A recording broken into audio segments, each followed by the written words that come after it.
আমার কলিজাটা জীবনের সাথে এত যুদ্ধ করে গেছে, বাঁচার তাগিদের জন্য বাঁচার অনেক চেষ্টা করেছে। আসলে কি জানেন, আমি আমার জীবনে এত ধৈর্যশীল মানুষ কখনোই দেখি নাই। নিজের সন্তান বলে বলছি না, আমার মেয়ে এত ধৈর্যশীল ছিল, এত ভালো ছিল, এত পর্দাশীল ছিল, এত ভালো ছিল দেখেই হয়তো আল্লাহ ওকে নিয়ে গেছে।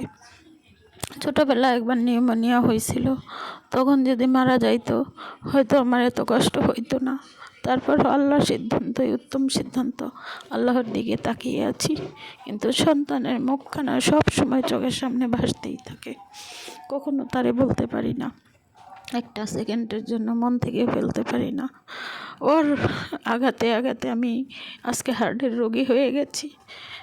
আমি 30 বছর 32 বছরের একটা মেয়ে হয়ে গেছি, পুরো বুড়ি।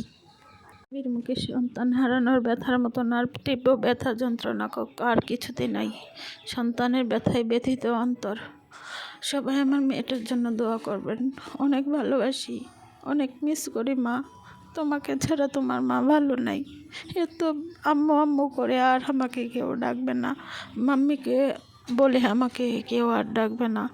বারবার বলবে না, মাম্মি তুমি কোথায়, তোমাকে ছাড়া আমার ভালো লাগে না, মাম্মি তুমি আমাকে বুকে জড়াইয়া নাও, এই কথাটা আমাকে আর কেউ বলবো না। হ্যাঁ, আমার ছোটো মেয়ে আমাকে ভালোবাসে, অনেক যত্ন করে, অনেক ডাকে। তারপরেও বড় সন্তানের মহব্বতই আলাদা, বড় সন্তানের মায়া ভালোবাসা অন্যরকম। মেয়েটাকে অনেক শাসন করে বড় করছি, যাতে মানুষ খারাপ বলতে না পারে। অনেক রাখছি, শাসনে রাখছি, অথচ চলে গেল আল্লাহর কাছে সারা জীবনের জন্য আমাকে একলা করে।